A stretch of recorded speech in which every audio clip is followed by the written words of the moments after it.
그 당일 명품백, 이른바 디올백 사건과 도이치 사건을 같은 날 함께 조사했다는 거죠? 네, 그렇습니다. 수사팀은 누구였고 시간은 얼마나 걸렸습니까? 저희 도이치 수사팀을 말씀하시는 건가요? 같은 날 같은 장소에서 조사한 거 아닙니까?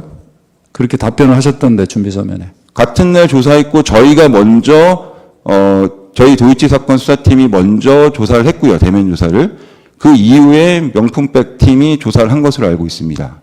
그 팀이 언제 도착했거나 이런 건 제가 기억을 할 수 없고요. 그 검찰청 소환 조사를 하는 경우에는 경호 문제 때문에 부득이 지금 경호실로 가서 조사를 했다는 건데 맞습니까? 예, 경호와 보안 등 문제를 피의자 쪽에서 얘기를 했고 저희는 그게 어쨌든 대통령 배우자라는 신분상 그렇게 무리한 요구는 아니라고 생각했고요. 무엇보다 저희가 지금 검찰 내부 규정에 의하면 현재는 피의자 조사를 할 때 피의자가 비공개 소환을 요청하면 비공개로 하는 게 원칙으로 되어 있습니다. 그래서 저희가 하는 주요 인물들, 정치인이나 경제인 같은 분들도 비공개 조사 요청을 하시면 저희가 소환 조사 사실을 언론에 공개하지 않고 그 다음에 주차장 등으로 해가지고 그 동선을 이렇게 보완해서 들여보냅니다. 근데 지금 이 김건희 피의자 같은 경우에도 비공개 소환 조사를 요청을 했고요. 그런데 대통령 배우자 신분상 경호 문제 때문에 만약에 검찰청을 출소하게 된다면 경호 인력이 대동을 해야 되고 사전에 동선 등에 대해서 경호 인력이 체크를 해야 되는 등의 많은 절차를 얘기를 하였습니다. 그렇게 된다면 사실상 수사보안은 유지될 수가 없는 상황이었고 또 여러 가지 경호 안정상의 얘기를 하는 것들을 고려해서 그렇다면 저희는 어차피 대면 조사를 하겠다는 게 원칙적인 방침이고 그에 따라서 제3의 장소를 선택하게 되었습니다. 이 대면 조사를 한 후에 특별히 김건희나 최은순에 대해서 조사를 한 것이 있습니까? 대면 조사 이후에요? 네. 대면 조사 이전에 2차 서면 답변서를 저희가 받았고요. 그러니까 서면 조사가 진행됐고 그 다음에 이제 그리고 나서 최종적으로 대면 조사를 진행한 것입니다. 그리고 최은순 씨는 그 뒤에 조사가 이루어졌고요. 결국은 1차 서면 답변, 2차 서면 답변, 그리고 이 대면 조사 외에는 아무런 수사가 없었잖아요. 피의자에 대해서요? 네.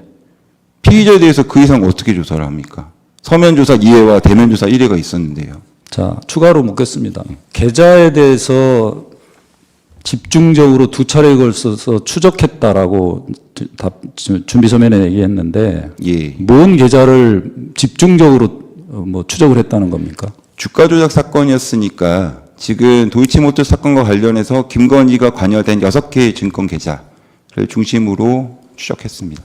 그거는 도이치 사건 전체에 대해서 증권거래소나 감독원에 대해서 증권 거래 내역을 확인하기 위해서 압수수색을 한 거잖아요. 그거는 특별히 김건희에 대해서 계좌를 압수하거나 그런 조사를 하려고 한 게 아니잖아요. 전체적으로 확인하기 위해서 이미 했던 것이지. 그게 무슨 말씀이시죠? 김건희에 대해서 특별히 혐의점을 갖고 계좌를 압수하거나 계좌를 추적한 사실은 없지 않습니까? 아니 저희가 그 국회에도 내드렸고 증거로도 내셨던 51호증으로 기억하는데요. 압수영장 내역을 보면요.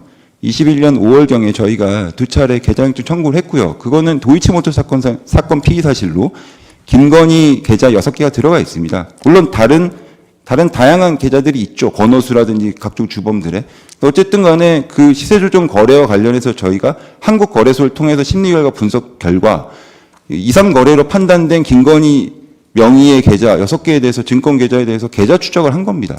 그러면 그 수사팀에서는 도이치모터스 전체적인 범죄 사실을 확인하기 위해서 거래소에 대한 압수수색일 뿐이지. 거래소가 아니고요. 계좌 추적이니까요. 증권 계좌, 금융기관을 상대로 하는 증권 겁니다. 계좌 외에 증권이 어떻게 움직였는지를 전체적으로 보려는 것에 불과하지 김건희에 대해서 특별히 조사한 건 없지 않습니까? 아니 피의자 조사를 하기 전에 당연히 계좌 추적도 하고 금융거래라든지 각종 자료를 확보해야 저희가 조사를 진행하고 수사를 할 수 있지 않습니까? 혐의를 밝히기 위한 과정이었다고 봅니다. 좋습니다. 2024년 11월 17일 도이치모터스 주가 조작 사건의 피의자 김건희에 대해서 불기소 결정에 대한 보도자료를 작성해서 배포한 사실이 있지요. 예, 10월 17일자로 보도 참고 자료를 저희가 배포했고요. 그건 저희가 증거 자료 제출해 드렸고 한 가지 조금만 더 말씀드리면 자꾸 보도 자료라고 말씀하시는데요. 저희는 명칭도 명확하게 보도 참고 자료라고 해서 배포를 했습니다. 이 두 개의 차이가 뭐냐면 저희가 보도 자료를 하는 경우에는 기본적으로 그 표지가 있습니다. 거기는 공보 담당관의 연락처와 명의가 기재되어 있고요. 그 다음에 그렇게 되는 경우에는 공식 문서로서 저희 내부 게시망과 그 다음에 검찰 외부 홈페이지에 게재가 됩니다. 그럼 그건 공식 문서고요. 보도 참고 자료는 말 그대로 저희가 사건 내용이 좀 어렵거나 하는 경우에 기자분들이 보도를 하실 때 그 내용과 관련해서 참고하시라고 자료를 배포해 드리는 겁니다. 그래서 이 보도 참고 자료는 저희가 검찰 내부라든지 공식 홈페이지에 게재가 안 된 자료입니다. 자, 보도 자료든 보도 참고 자료든 출입 기자단한테 그것을 배포한다는 것 자체는 이 내용이 수사 결과로서 사실이고 따라서 이렇게 수사했다는 것을 알리는 거 아닙니까? 당연히 사실이고 열심히 수사한 내용에 대해서 열심히 설명드렸습니다. 허위는 없습니다. 뭐가 다르다는 겁니까? 공식 문서와 공식적으로 말씀드리는 겁니다. 홈페이지에 띄워지지 않는 거라는 측면에서 다르다는 아니 겁니까? 용어를 계속 혼용해서 쓰시니까요. 잘못 쓰시는 것 같아서 말씀드리는 겁니다. 보도 참고 자료가 정확한 명칭입니다. 그 47호증